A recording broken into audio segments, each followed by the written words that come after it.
Bonsoir à tous et bienvenue. Les titres de l'actualité de ce lundi 24 juillet. Mobilisation ce matin à la direction générale des territoires et de la mer de Guyane. Plusieurs agents réclament de meilleures conditions de travail ainsi qu'une meilleure organisation des services, vous le verrez. Mathilde Ronel-Vinissal fait partie des 9 bacheliers lauréats de la bourse du CNES. Elle s'apprête à quitter la Guyane pour débuter des études de médecine à Paris. Mathilde, c'est 18,56 de moyenne et les félicitations du jury. Et puis Herman Bley vous propose ces toiles inspirées de l'énergie présente partout. Objectif, éveiller en chacun sa partie naturelle cachée et les liens qui existent avec la nature. Une nouvelle vision de la vie pour cet ancien prêtre catholique. Mais tout d'abord, un homme blessé par balle à la tête a été découvert aujourd'hui dans une rue de Cayenne. Il a été transporté aux urgences de l'hôpital. L'homme est âgé entre 20 et 30 ans. Son pronostic vital reste engagé. Mouvement d'humeur donc ce lundi matin à la DGTM, Direction Générale des Territoires et de la Mer de Guyane. Une quinzaine d'agents s'est retrouvés sur le site des Maringouins pour réclamer de meilleures conditions de travail ainsi qu'une meilleure organisation des services. Une réunion a eu lieu avec le service RH sans qu'aucune réponse n'ait été apportée. Un mouvement qui a touché les centres de Cayenne, Iracoubo, Kourou, Regina, Saint-Laurent-du-Maroni et Saint-Georges. Yannick Xavier, représentant des agents de la DGTM au micro de Génial Atoumani et Clotilde Séraphin-Georges. Là, c'est un ras-le-bol parce que nous avons déjà fait le mouvement il y a 5 mois, au mois de février, par rapport à la vétusté des locaux, par rapport au manque de matériel et au manque de moyens humains. Côté États-Unis, oui. Sauf que 5 mois plus tard, rien n'a pas changé. Donc, aujourd'hui, il y a d'autres problèmes qui viennent aggraver. Donc, nous avons des problèmes administratifs. On a la gestion de nos carrières, on a la gestion de nos salaires même, qui a rajouté ça.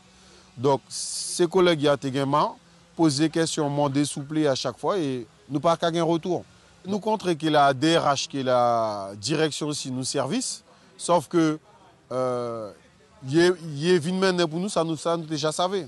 Donc, en fin de compte, nous avons retrouvé nos collègues qui ont posé des questions, dit que ça nous paraît comprendre.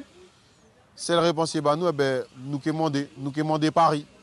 Nous avons appelé la France. Nous avons appelé la France pour gagner plus d'informations.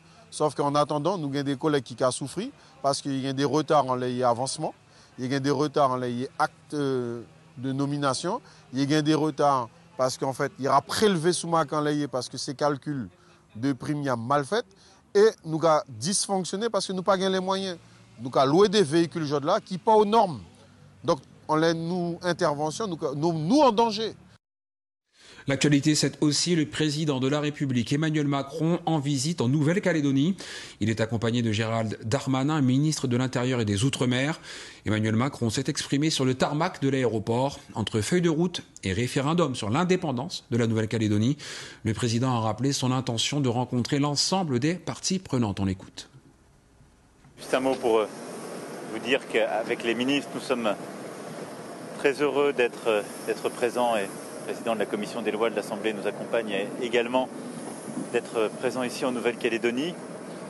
Il y a 5 ans, j'étais là pour essayer de bâtir une feuille de route. Les engagements ont été tenus. Depuis lors, les 3 référendums ont permis, conformément aux accords, à la population de s'exprimer. Et maintenant, c'est sur la base des travaux faits durant l'année qui vient de s'écouler par la Première ministre, le ministre de l'Intérieur et des Outre-mer, une nouvelle page à la fois de projets institutionnels que je viens ouvrir. Et donc c'est à la fois une visite où je souhaite voir l'ensemble des parties prenantes, mais où je souhaite aussi poser les bases justement de ce cadre à venir, de ce projet à venir, du statut à venir pour la Nouvelle-Calédonie suite à ces 3 référendums.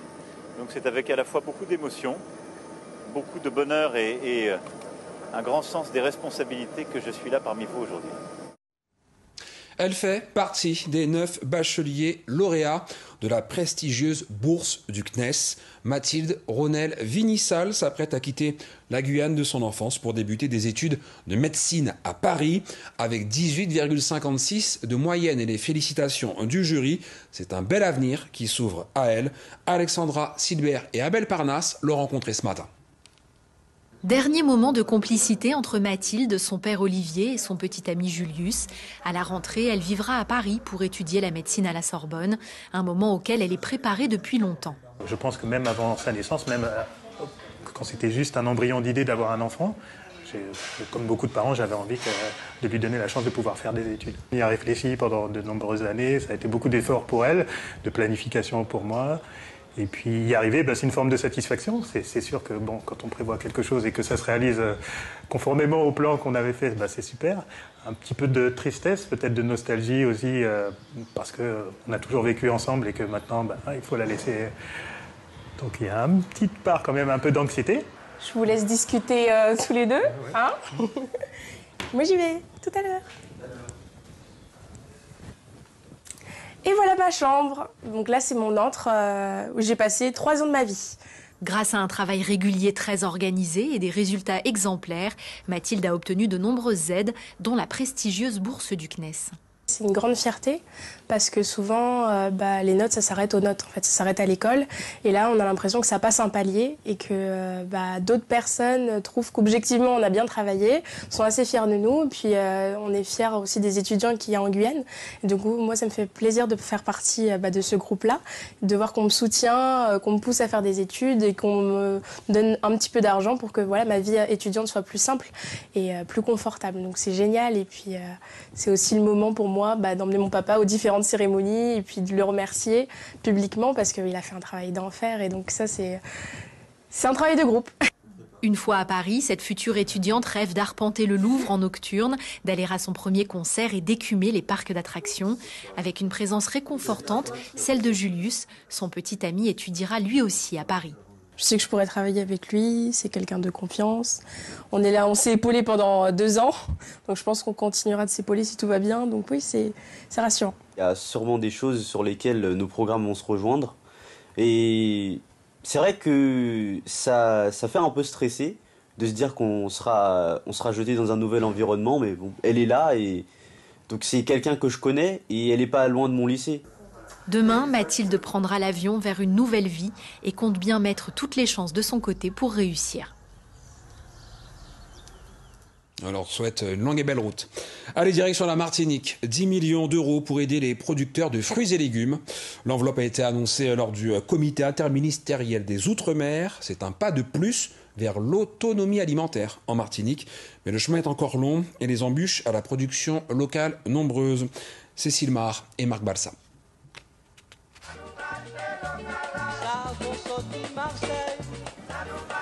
Il y a 50 ans, Joe Desormeaux chantait déjà le manque de produits made in Martinique. Et dans les étals, les choses ne se sont pas vraiment arrangées. Ce petit marché de Bellevue est bien connu du quartier et de plus loin, car il s'applique à se fournir en produits locaux. Mais cela demande de plus en plus d'efforts. C'est très difficile aujourd'hui parce qu'il y a de moins en moins de fruits et légumes. Les agriculteurs rencontrent de plus en plus de difficultés par rapport aux récoltes, par rapport au temps, aux intempéries. Aujourd'hui, je me retrouve à la même période même dans l'an dernier avec moins de produits. Les fruits et légumes stars difficiles à trouver, un appauvrissement aussi des variétés. Les grandes personnes se souviennent de fruits presque disparus. Des icaques. Des icaques. Ça s'appelle zicac. J'ai mangé ça avec gamine. Allez parler à un jeune maintenant de zicac, il va trouver ça bizarre. Il y avait aussi un fruit qu'on mangeait aussi, ça s'appelait sissikoulis. Les sissikoulis. On faisait même des plats avec des sissikoulis. Sissikoulis. Oui, on trouvait ça avant. Il n'y a plus. Pour renverser la prédominance de l'importation, près de 80% selon les chiffres, le gouvernement dit vouloir accompagner la souveraineté alimentaire. Il débloque 10 millions d'euros pour les Outre-mer. Une somme qui laisse sceptique Olivier Palsy, le président de l'Organisation patriotique des agriculteurs martiniquais. L'effet d'annonce qui a été produit n'est qu'un effet d'annonce. Notre profession n'est pas suffisamment organisée pour la production, pour la partie production, que ce soit en termes de planification des cultures, que ce soit en termes d'accompagnement technico-économique des professionnels. Et je crois que c'est là que ça pêche beaucoup. nous sommes trop divisés, donc nous sommes trop faibles, notamment vis-à-vis de l'aval, c'est-à-dire tout ce qui est commercialisation.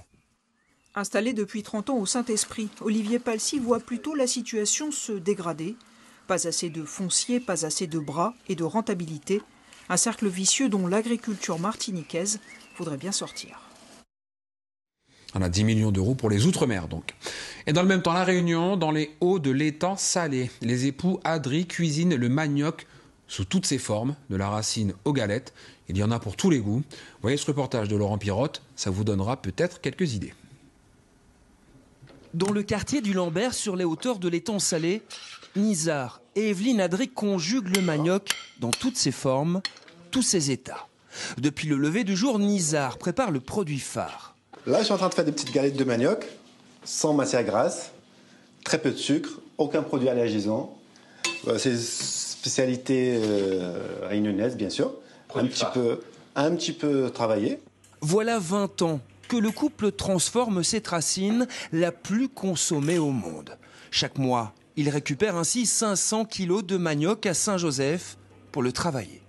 Le manioc, il arrive chez nous comme ça, brut. Après, il est passé à la machine, je le râpe. Et pour le conditionner, et après, hop là. Et ça se passe comme ça. Et là, on le congèle après.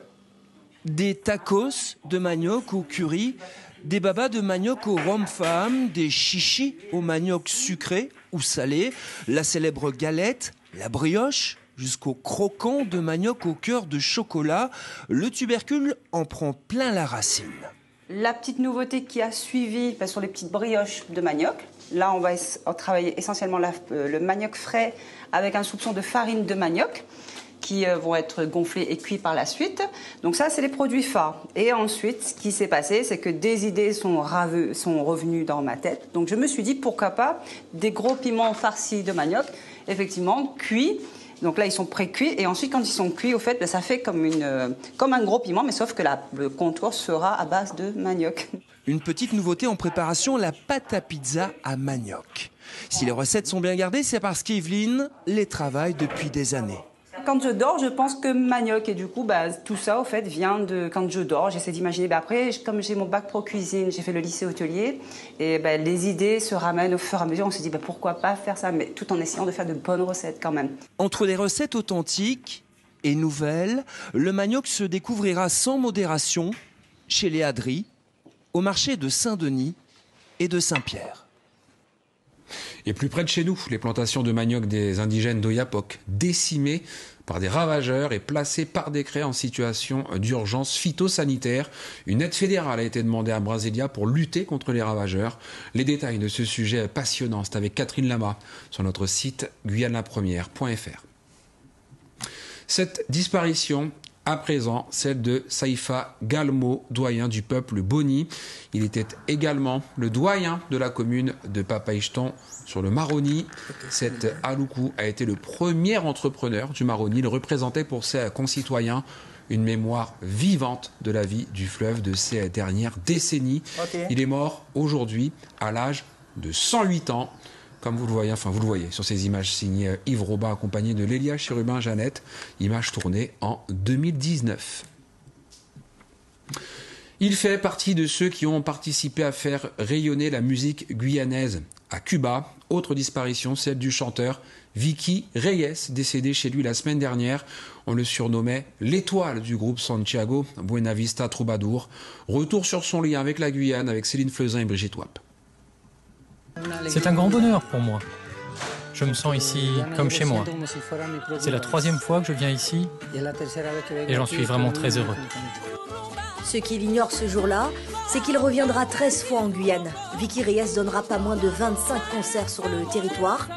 En l'invitant à intégrer le groupe Santiago Buena Vista Troubadour, Jean-Marie Moutou est celui qui a tissé le lien entre la Guyane et ce chanteur de samba, une musique traditionnelle cubaine.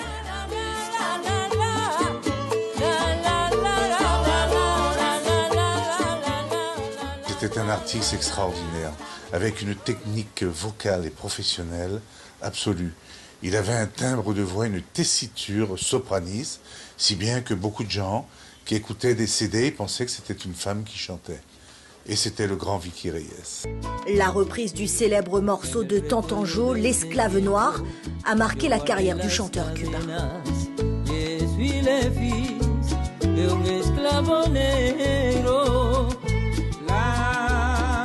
Le soleil brille toujours.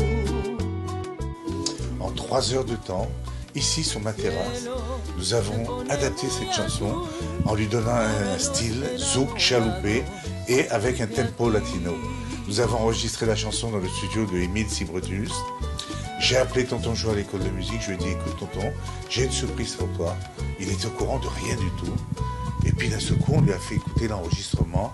Et devant tout le monde, dans la classe de Castro, ce professeur de trompette cubaine, il s'est mis à pleurer. Et après, je lui ai présenté Vicky Reyes.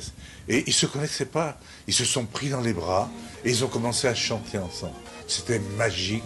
Ce sont des moments inoubliables.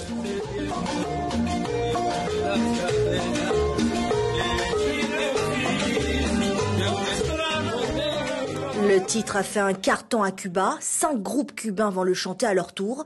Travailler avec son producteur sous le label J2M a changé sa vie. C'est grâce à lui que je suis ici. Je le remercie tellement de m'avoir aidé. Car c'est grâce à lui que j'ai eu une nouvelle maison, une nouvelle vie, beaucoup de commodités qu'avant je ne l'avais pas. Leur collaboration professionnelle est un succès. Mais le plus précieux aux yeux de Jean-Marie Moutou reste leurs 25 ans d'amitié. El gran cantante de Cuba, Vicky Reyes. Devenue aveugle et atteinte de diabète, Vicky Reyes succombe à sa maladie à l'âge de 53 ans à Palma, à Cuba, dans sa ville de naissance, le 18 juillet dernier. Vicky Reyes chantait l'amour. À chacune de ses prestations en Guyane, le public lui réservait une standing ovation.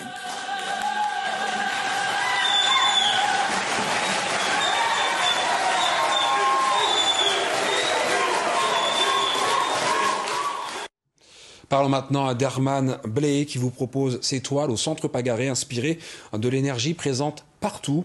2 mois de travail, un objectif, éveiller en chacun sa partie naturelle cachée, les liens qui existent avec la nature. Une nouvelle vision de la vie pour celui qui fut prêtre catholique durant 13 ans et qui a démissionné il y a de cela 3 ans. Son portrait avec Catherine Boutet et Martial Grit. Ces toiles traduisent la façon dont Herman Bley voit aujourd'hui le monde, une fusion des énergies qui donne naissance à ce que nous sommes. La peinture, mais aussi la sculpture permettent à l'artiste de s'exprimer. Mais cette 3e exposition est beaucoup plus intime. Elle montre sa nouvelle vie spirituelle. L'énergie dans son ensemble est unique, mais exprimée de manière différente à travers chaque forme. Donc les arbres, c'est la même énergie qui me fait vivre, qui fait vivre l'arbre, mais sous une autre forme. Et ce que j'ai essayé d'exprimer, c'est que chacun puisse se retrouver devant ces tableaux et que son esprit, en fait, je ne dirais pas s'éveille, mais s'harmonise avec ce qui est pour qu'elle puisse découvrir elle-même ce qui est dessus. Ce discours, Herman Bley n'aurait pas pu le tenir il y a quelques années. Il a été prêtre pendant 13 ans, avant de démissionner en 2020. Cité Bonhomme, l'une des églises dont il était le curé, conserve encore certaines de ses fresques. L'autel dont il a fait la sculpture est également intact. Intact également l'amour de certains de ses paroissiens. Je l'appelle prêtre Père Herman. Il m'a dit, Serge, je suis plus prêtre. J'ai dit non, tu seras toujours le prêtre. L'ordination du premier prêtre catholique Bouchéningué en 2007 à Saint-Laurent était un événement retransmis en direct à la télévision.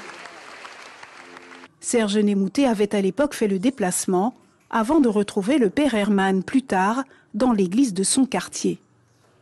Quand il est venu à Bonhomme, tout le monde a été content de le voir venir à Bonhomme. Et bon, et tout le monde a adhéré à ce prêtre-là. Ça me touche en fait de voir un tel soutien. C'est ça en fait.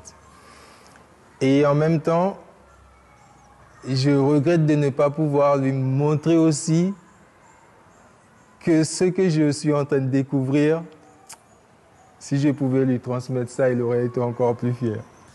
Car aujourd'hui, à 51 ans, Herman Bley ne croit plus en ce qui lui a été enseigné au séminaire durant 9 ans. Il cherche des réponses et suit l'enseignement de l'école initiatique africaine Kimuntu, créée en 2007, dont les principes sont à l'opposé de l'enseignement de la Bible. Tout ce qui est écrit dans ce livre-là, c'est de l'arnaque. Alors que ce que vous expérimentez dans la nature, même si vous le définissiez comme mauvais ou bon, c'est votre expérience. Ce n'est pas quelqu'un qui viendra vous le dire.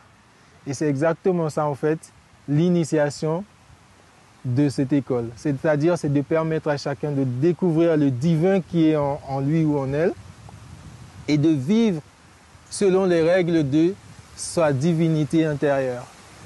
Herman Bley ne regrette rien de ses années de prêtrise. Depuis 1 an, il est technicien polyvalent au service technique de la mairie de Remire-Montjoly. Ce métier lui permet de s'adonner à sa passion, la peinture, pour le moment dans les écoles. Voilà, et cette 3e exposition de Makaba Muntu, de la nature à l'humain, est visible jusqu'à samedi au centre Pagaret de Remire-Montjoly. Ainsi s'achève ce journal. Merci de votre attention. Retour de l'actualité demain en radio avec l'équipe des matinales. Quant à moi, je vous donne rendez-vous à 19h. Très belle soirée à tous sur La Première. L'info continue sur les réseaux sociaux et sur notre site internet lapremière.fr.